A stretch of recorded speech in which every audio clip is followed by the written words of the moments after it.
வாசிக்க கேட்போம். எபேசியர் 6வது அதிகாரம் 12வது வசனம். எபேசியர் 6:12.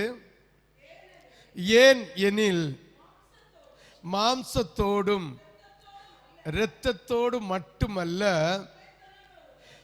துரைத்தனங்களோடும் அதிகாரங்களோடும் இப்பிரபஞ்சத்தின் அந்தகார லோகாதிபதிகளோடும் வான மண்டலங்களில் உள்ள பொல்லாத ஆவிகளின் சேனைகளோடும் ஆண்டவர் சொல்லி இருக்கிறார். ஹல்லேலூயா, ஹல்லேலூயா, ஹல்லேலூயா. இந்த தேசத்தில் இருக்கிற அதிகாரங்களோடும் மாம்சத்தில் இருக்கிற இரத்தத்தில் இருக்கிற மனுஷனோடும் இந்த லோகத்தை ஆட்சி செய்கிற பொல்லாத இப்பிரபஞ்சத்தின் அதிகாரங்களோடும் பொல்லாத வாயுமண்டலத்தில் ஆளுகை செய்து கொண்டிருக்கிற பொல்லாத பிசாசின் அதிகாரங்களோடு நமக்கு போராட்டம் உண்டு. ஹல்லேலூயா. இந்த போராட்டத்தின் நிமித்தம் பக்கத்தில் இருக்கிற அண்ணனை, பக்கத்தில் இருக்கிற தம்பிய, பக்கத்தில் இருக்கிற சித்தப்பாய, பக்கத்தில் இருக்கிற பெரியம்மைய குற்றம் சாட்டப்படாது. ஹல்லேலூயா, ஹல்லேலூயா.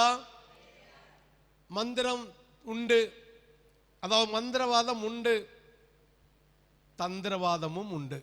ஹல்லேலூயா. பில்லிசூனியம் உண்டு, கோல் செல்லுதலும் உண்டு, ஏவுதல் உண்டு, நம்முடைய உள்ளத்தை ஏவி விடுகிறதும் உண்டு. அதுதான் மந்திரமும் தந்திரமும் உண்டு. வன்கண் உண்டு, பொறாமை உண்டு, எரிச்சல் உண்டு, இது எல்லாம் உண்டு. யாருக்கு? இயேசுவோடு சேர்ந்து இருக்காதவர்களுக்கு மட்டும்தான். இயேசுவோடு இருக்கிற தெய்வ பிள்ளைகளுக்கு இது ஒன்றும் இல்லை.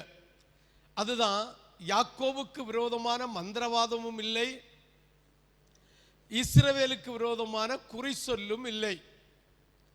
அப்ப ஒரு பிசாசு, ஒரு மந்திரம், இல்லை ஒரு ஏவுதல் உன் வீட்டில் உனக்கு வருதுன்னா அப்பொழுதே நீ புரிஞ்சுக்கொள்ளணும், நீ இயேசுவோடு இல்லை, இயேசுவோடு சார்ந்திருக்கல, இயேசுவின் வார்த்தையோடு சார்ந்திருக்கல, இயேசுடைய சத்தியம் உனக்கிட்ட இல்லை, ஆண்டவருடைய மகிமை உன்னோடு இல்லை என்பதை புரிந்து கொள்ள வேண்டும்.